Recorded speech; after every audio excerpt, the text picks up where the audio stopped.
নমস্কার, দ্য ওয়ালে আপনাদের সকলকে স্বাগত। আজ আপনাদের সঙ্গে আলাপ করিয়ে দিচ্ছি বাংলাদেশের জনপ্রিয় রাজনীতিবিদ ব্যারিস্টার রুমিন ফারানা।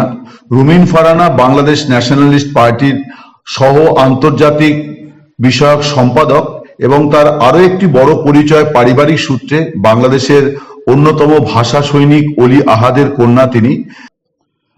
আরেকটি বিষয়, আপনি সম্প্রতি একটা সাক্ষাৎকারে বলেছেন যে কিছু পরিস্থিতি আশঙ্কা করে আপনি বলেছেন যে বাংলাদেশ খুব বড় ধরনের ঝুঁকির মধ্যে পড়ে যেতে পারে।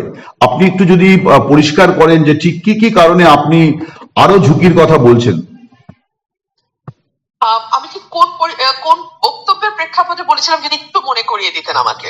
মানে আপনি বলছিলেন যে মানে সরকার যেভাবে চলছে এবং যে ধরনের পদক্ষেপগুলি করছে এবং নির্বাচন নিয়েও তারা যেভাবে মানে করছে তাতে, এবং অর্থনীতি যে জায়গায় যাচ্ছে তাতে বাংলাদেশ একটা বড় ধরনের ঝুঁকিতেও পড়ে যেতে পারে।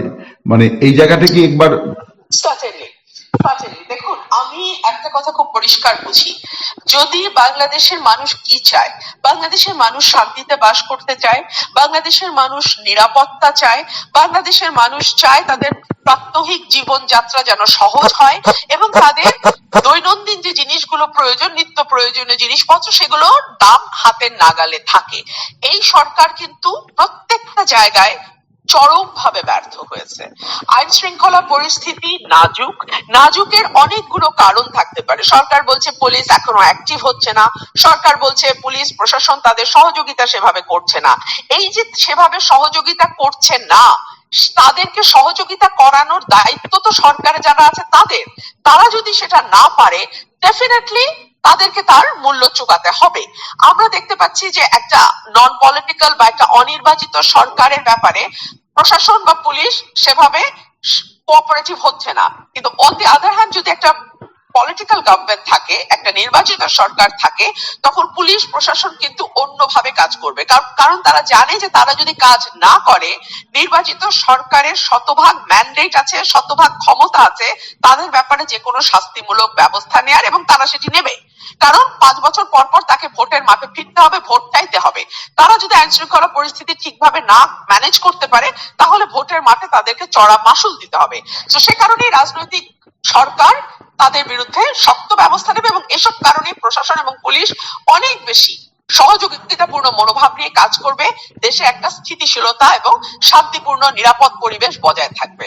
দুই হচ্ছে, অনির্বাচিত সরকার বা অরাজনৈতিক সরকার যদি ক্ষমতায় থাকে, তখন আমরা দেখি বিনিয়োগ আটকে যায়। কারণ পরিস্থিতি ভোলেটাইল, কবে নির্বাচন হবে, কবে দেশে একটা স্থিতিশীলতা আসবে, এটি মানুষ জানে না। এবং অস্থিতিশীল বা মানে যখন একটা অনিশ্চয়তা থাকে, সেটার মধ্যে বিনিয়োগ সবচেয়ে বেশি বাধাগ্রস্ত হয়। সে কারণে আমরা দেখছি ব্যবসার অবস্থা কিন্তু খারাপ। আমরা ছোট ছোট যারা ব্যবসায়ী আছেন তাদের কাছ থেকেও আমরা খবর পাই, বড় ব্যবসায়ীরাও বলছেন যে নানান রকম সংকটে তাদেরকে মানে সময় পার করতে হচ্ছে। তো এই সংকটগুলো অনির্বাচিত সরকার যত বেশি সময় থাকবে তত বেশি ঘনীভূত হবে। তো এই সংকট থেকে বাঁচবার জন্য কিন্তু একটি দ্রুত নির্বাচন দরকার। এবং অর্থনীতি যদি অস্থিতিশীল থাকে, অর্থনীতি যদি স্টেবল না হয়, তখন কিন্তু পুরো সমাজ রাষ্ট্র কাঠামোর মধ্যেই তার একটা প্রভাব পড়ে, তার একটা ছাপ পড়ে। সে কারণে আমরা দেখছি চুরি, দুর্নীতি, মানে ছিনতাই, এগুলো কিন্তু অনেক বেড়ে গেছে। এগুলো এতটা ছিল না কখনো। তো এই জায়গাগুলোতে আমার মনে হয় যে মানে এই সরকার যদি অন্তত সুশাসনটা এনশিওর করতে পারতো, তাহলেও কিন্তু আমি মনে করি যে দেশ এতটা ঝুঁকির মধ্যে পড়তো না। কিন্তু সরকার সুশাসন এনশিওর করতে পারে নাই, সরকার মানুষকে নিরাপত্তা দিতে পারে নাই, সরকার দ্রব্যমূল্য কন্ট্রোল করতে পারে নাই। সো এই যে না পারাগুলো, যেগুলো মানুষের প্রতিদিনকার জীবনকে এফেক্ট করে, তার তো একটা রিপারকেশন আছে। সে কারণে আমি বলছি যে দেশ একটা ঝুঁকির মধ্যে পড়বে। আপনি এই সরকারকে কি 0 দেবেন না 10-এ 1-2 দেবেন? এই সরকারকে আমি 10-এ 2-3 তো দেব এ কারণেই যে তারা কয়েকটি জায়গায় সাধুবাদ পাওয়ার মতন কাজ করেছে। এক হচ্ছে, তারা দুর্নীতির একটি শ্বেতপত্র প্রকাশ করেছে।